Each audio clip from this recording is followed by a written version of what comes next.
नमस्कार, मैं उमेश गौतम, समग्र प्रदेश समाचार से। कल मैहर रामनवमी के दिन मध्य प्रदेश के मुख्यमंत्री डॉक्टर मोहन यादव आ रहे हैं माता के दर्शन करने। सवाल यह है कि रीवा में उतरेंगे और फिर मैहर जाएंगे। सतना में एयरपोर्ट बना है, पर सतना एयरपोर्ट शुभांक ना होने की वजह से वहाँ उतरेंगे। हम बात एयरपोर्ट और माई दर्शन की नहीं करें। वर्तमान में राजनीति जाति समीकरण और राजनीतिक समीकरण को लेकर चलती है। विकास केवल शब्दों में एक भ्रामक शब्द के रूप में माना जाता है। कयास लगाए जा रहे हैं कि मुख्यमंत्री मोहन यादव के आने के बाद बहुत सारी घोषणाएं तो होंगी, पर साथ साथ एक और सूत्रों की माने तो एक और हो सकता है कि वर्तमान में जितने नेता मंत्री आते हैं, कहीं आदिवासी सम्मेलन, मतलब जातीयता के आधार पर ही देवी देवताओं का बंटवारा हो गया है। अब इस बंटवारे के, जैसे ब्राह्मणों ने परशुराम को अपना आइडियल मान लिया, क्षत्रियों ने शिवाजी को मान लिया, कबीर को मान लिया, भीमराव अंबेडकर को मान लिया, किसी ने अपने अपने महापुरुष और देवताओं को अपना आइडियल मान लिया।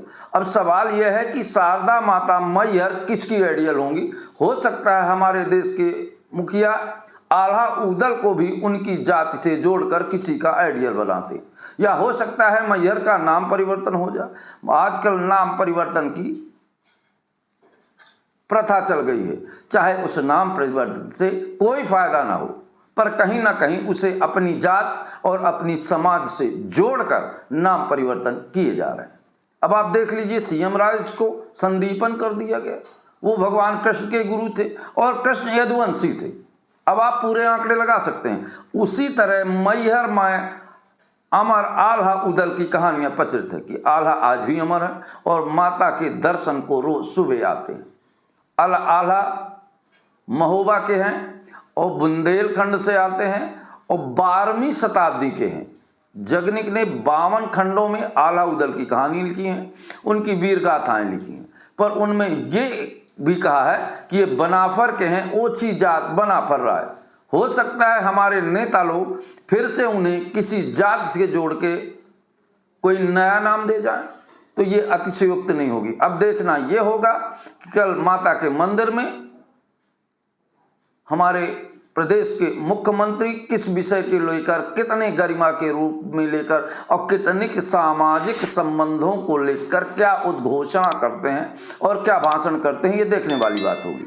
पर देखा जाए तो वर्तमान समय में ना तो देश के रोजगार से मतलब है, ना विकास के मतलब है। सीखो कमाओ, सीखो कमाओ तो पहले भी लोग हर जोतते थे और मजदूरी पाते थे, ये कोई योजना नहीं है। फिर भी देखते हैं कि हमें तो लगता है कि कहीं मैहर का आल्हा उदल के नाम पर भी कोई सामाजिक मुहर ना लग जाए। देखते हैं आने वाले कल में क्या होने वाला है। दोस्तों नमस्कार, मैं उमेश गौतम, समग्र प्रदेश समाचार।